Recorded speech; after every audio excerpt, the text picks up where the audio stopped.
नमस्कार दोस्तों, कैसे हैं आप। उम्मीद है आप स्वस्थ होंगे, मस्त होंगे और आपकी बहुत सारी प्रॉब्लम्स इस प्लेटफॉर्म के थ्रू इस इंडस्ट्री से कंसर्न, अगर आप पेट्रोल पंप के एप्लीकेंट हैं या आप एलओआई होल्डर हैं या आप पेट्रोल पंप लगाने का फ्यूचर में प्लान कर रहे हैं, तो मुझे उम्मीद है इस प्लेटफॉर्म से आपकी मदद हो रही होगी। आप लोग के बहुत सारे कमेंट्स आ रहे हैं, बहुत सारे लोग व्हाट्सएप पे भी कांटेक्ट कर रहे हैं, फ़ोन से भी कांटेक्ट करने का प्रयास कर रहे हैं और मेरी पूरी कोशिश रहती है कि मैं आपके एक एक कमेंट्स का रिप्लाई दूं, पर्सनली रिप्लाई दूं और आपकी प्रॉब्लम को रिज़ॉल्व करूं। बहुत से लोगों के कमेंट्स ये आ रहे हैं कि मैं आपकी प्रॉब्लम्स को आप बहुत सारी नॉलेज शेयर कर पा रहा हूं, पर मैं आपको ऑनेस्टली बताऊं, जो इस चैनल को स्टार्ट करने का मकसद था वो ये था कि मैं आपकी कितनी प्रॉब्लम्स को रिज़ॉल्व कर पा रहा हूं। I want to be a problem resolver along with sharing my knowledge with you. I want to empower you all and I want to resolve your actual problems which you are facing during the whole process of setting up a petrol pump, right from getting LOI, getting approval from various departments, concerned departments, and up to installation and commissioning of the petrol pump and completions, certificates and approval from various authorities. तो आप लोग इस platform पे जो प्यार दे रहे हैं, जो आप लोग मोहब्बत दे रहे हैं और जिस तरीके से सब्सक्राइबर्स का बेस बढ़ता जा रहा है, मेरे लिए बहुत खुशी की बात है और मुझे लग रहा है कि मेरा पर्पस पूरा हो रहा है इससे। बहुत से लोगों की ये डिमांड आई थी कि मैं उन रोड्स की बात करूं जो स्टेट्स के अंदर में आती हैं, जो स्टेट पीडब्ल्यूडी के अंदर में आती हैं, उनके में एनओसी का क्या प्रोसीजर है, क्या नॉर्म एप्लीकेबल होते हैं। तो आज हम उन पे फोकस करेंगे, तो बने रहिए इस प्लेटफॉर्म पे। मैं architect Pradeep Kharbanda, architect entrepreneur on the platform of सनकी डिज़ाइनर। आज मैं क्योंकि नोएडा को बिलोंग करता हूं, तो हम यूपी स्टेट्स पीडब्ल्यूडी के जो 4 दिसंबर 2019 के जो नॉर्म्स हैं, जो इमीडिएट इफ़ेक्ट से लागू हो गए थे, उनकी हम बात करेंगे।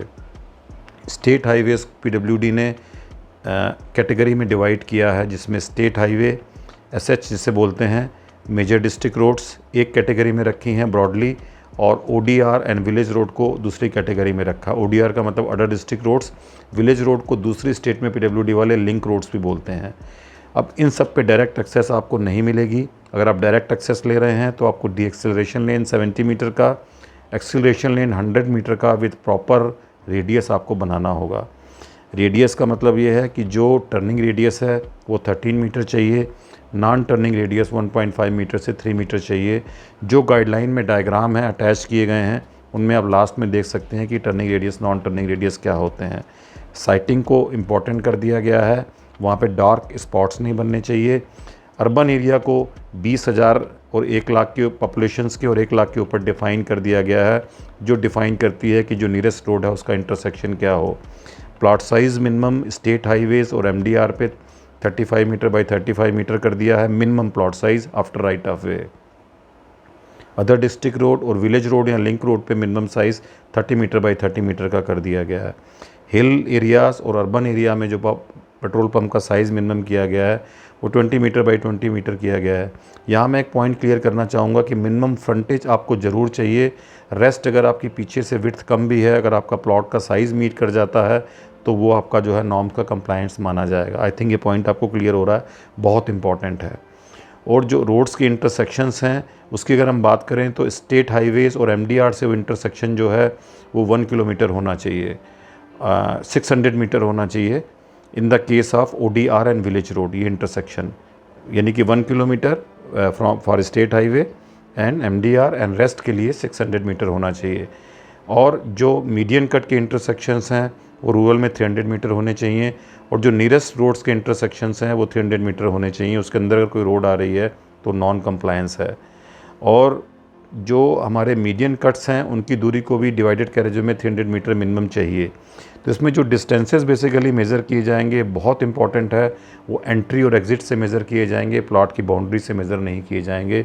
जो कि अभी हमारी जो 26 जून 2020 की जो national ministry of road transport highway की जो नई गाइडलाइन आई है, उसमें उन्होंने डिफ़ाइन कर दिया गया है कि as of the propose petrol pump. और आपके केस में, स्टेट पीडब्ल्यूडी के केस में, वो डिस्टेंसेस आपके एंट्री और एग्ज़िट के कर्व से मेज़र किए जाएंगे। ये इसलिए पॉइंट इंपॉर्टेंट है, अगर आपका फ्रंटेज ज़्यादा है तो आप एंट्री और एग्ज़िट को थोड़ा इनसाइड ले आइए, जिससे वो डिस्टेंस बढ़ जाएगा। हो सकता है आपका नॉर्म कंप्लाई कर ना रहा हो डिस्टेंस वाला, वो इनसाइड लाने से आपका नॉर्म्स को कंप्लाई कर जाए। और इसमें जो बहुत इंपॉर्टेंट पॉइंट है, पॉपुलेशन अगर 20,000 1 लाख के ऊपर है तो थोड़ा सा नॉर्म्स का रिलैक्सेशन है रोड्स की विड्थ के हिसाब से। अगर 1 लाख के ऊपर है तो 100 मीटर के अंदर कोई रोड नहीं आनी चाहिए या कोई भी इंटरसेक्शन नहीं आना चाहिए, चाहे वो मीडियन कट क्यों ना हो। और अगर 1 किलोमीटर के अंदर पेट्रोल पंप आ रहे हैं तो 7 मीटर की मिनिमम सर्विस रोड प्रपोज़ करनी पड़ेगी लेटर एप्लीकेंट को। और अगर अनडिवाइडेड कैरेज वे है तो 300 मीटर के अंदर पेट्रोल पंप की साइटिंग अलाउड नहीं है। तो आप लोग इस चीज़ का बहुत ध्यान रखिए। अगर आपको ये प्रॉपर लैंड राइट ऑफ वे वहाँ पे नहीं मिलता सर्विस रोड बनाने के लिए, डी एक्सेलरेशन और एक्सेलरेशन लेन बनाने के लिए, तो एज़ पर नॉर्म्स आपको एडिशनल लैंड एक्वायर करना पड़ेगा। आपको पेट्रोल पंप को पीछे ले जाना पड़ेगा, जिससे आपकी कॉस्ट बढ़ेगी इस कंप्लायंस को पूरा करने के लिए।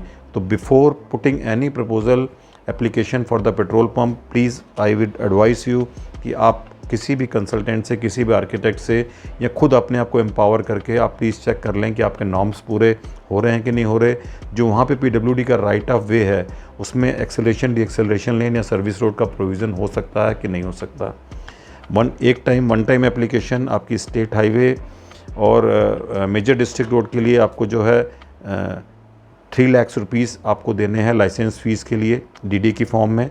और जो अदर डिस्ट्रिक्ट रोड हैं या विलेज रोड है उसमें आपको 2 लाख रुपए देने हैं डीडी की फॉर्म में। और दोनों ही केस में आपको 10,000 रुपये processing fees along with various undertakings, drawings, drainage provision, signage provision, roads का सेक्शन, ड्राईवे का सेक्शंस, ये सारी ड्राइंगें और सारी फाइल बना के आपको एग्जीक्यूटिव इंजीनियर के यहाँ जमा करानी है। एग्जीक्यूटिव इंजीनियर आपकी एप्लीकेशन को फॉरवर्ड करेगा सुपरिटेंडिंग इंजीनियर से होती हुई वो चीफ़ इंजीनियर के जोनल पीडब्ल्यूडी चीफ़ इंजीनियर के यहाँ जाएगी, जहाँ पे आपकी लाइसेंस डीड साइन होगी। 10 साल के लिए इसमें आपको लीज़ एग्रीमेंट का जो टाइम है, ड्यूरेशन है, वो 10 ईयर्स के लिए है। 10 ईयर्स के बाद आपको जो है वो लीज़ रिन्यू करानी पड़ेगी नॉमिनल फ़ीस 10,000 दे के। अगर आपने इसमें जो है पहले से आपने कोई अनऑथोराइज पेट्रोल पंप बना रखा है, अनऑथोराइज से मेरा मतलब है जिसमें अगर आपने स्टेट हाईवे पे बना रखा है और स्टेट पीडब्ल्यूडी की कोई अगर आपने उसमें नहीं ली है तो इसमें फ्लैट 20 लाख की पेनल्टी के साथ आप एप्लीकेशन जमा करा सकते हैं। एप्लीकेशन आप पे जो है पेनल्टी लायबल हो जाती है। और अगर आपने दूसरी रोड्स पे कर रखा है जैसे ओडीआर और विलेज रोड्स पे तो 10 लाख की मिनिमम पेनल्टी के साथ आपको एप्लीकेशन देनी है। तो प्लीज़ आप बहुत ध्यान रखिए, अपनी एनओसीज़ को समय से लीजिए, इंटैक्ट करिए। अगर कोई नया स्टेट हाईवे डिक्लेयर हुआ है तो सिंपल आपको 10,000 एप्लीकेशन के साथ एक स्टिपुलेटेड टाइम में आपको एप्लीकेशन जमा करनी है, जिससे कि आपके एनओसी ग्रांट हो जाए और बाद में कोई पेनल्टी का इसमें जो है कोई आप पे लाइबिलिटी ना खड़ी हो। तो आप डॉक्यूमेंटेशन, ड्राइंग्स प्लस कंप्लायंस और राइट ऑफ वे पूरी इंक्वायर करके ही आप अपने लैंड को प्रपोज़ करिए, जिससे कि कोई आपको प्रॉब्लम बाद में ना आए। और एप्लीकेशन को प्रॉपर एक फॉर्मेट में एक इंडेक्स के साथ पूरा कंपाइल करके सारी लाइसेंस डीड, अंडरटेकिंग सब लगा करके आप कंसर्न एग्जीक्यूटिव इंजीनियर के यहाँ जमा करिए, जिससे कि वो उनका जो कंसर्न डिपार्टमेंट है वो साइट विज़िट करेगा, जॉइंट इंस्पेक्शन रिपोर्ट लगाएगा और आपकी फ़ाइल को ऊपर रिकमेंड करेगा। लास्ट स्टेज में जब आपका कंप्लीशन होगा तो आपको जो है इसमें लाइसेंस डीड साइन होकर 10 साल के लिए मिलेगी। और आप कोशिश ये करिए कि साइटिंग का सिलेक्शन प्रॉपर हो, रोड्स के इंटरसेक्शंस जो हैं वो बियॉन्ड हो जो आपको डिस्टेंसेस बताए हैं मैंने, और उसमें जो मीडियन कट का इंटरसेक्शंस है वो भी बीच में ना आए और ट्रैफिक का सेफ़ मूवमेंट हो सके वहाँ पे। ऐसा ना हो कि वहाँ पर कोई कर्व पे साइटिंग आ रही हो तो कर्व पे जो है आपको पेट्रोल पंप लेने में परेशानी आएगी, क्योंकि वहाँ पर फिर जो है वीविंग लेंथ नहीं मिलती और कॉन्फ्लिक्टिंग पॉइंट बनते हैं ट्रैफिक के। ये सारी की सारी गाइडलाइन IRC के मैंने बताया कोड से निकलती हैं। उन कोड के प्रावधानों का ध्यान रखिए और कोशिश करिए कि ये जो कंप्लायंस है वो आपकी जो प्रपोज साइट है वो पूरी करे बिफोर सबमिटिंग योर एप्लीकेशन। मुझे उम्मीद है इसमें आपकी बहुत सारी क्वेरीज़ रिजॉल्व हो गई होंगी। और आपको लगता है कुछ क्वेरीज़ आपकी छूट गई हैं तो प्लीज़ कमेंट बॉक्स में कमेंट करिए, I will try to resolve it. मेरा पर्पज़ है कि मैं आपकी प्रॉब्लम्स को रिजॉल्व करूं। और आपको लगता है ये वीडियो ठीक है तो प्लीज़ लाइक करिए, शेयर करिए और इस कम्युनिटी को एम्पावर करिए। Please keep on commenting so that I can resolve your problem and I will try to respond each and every one. Thank you very much.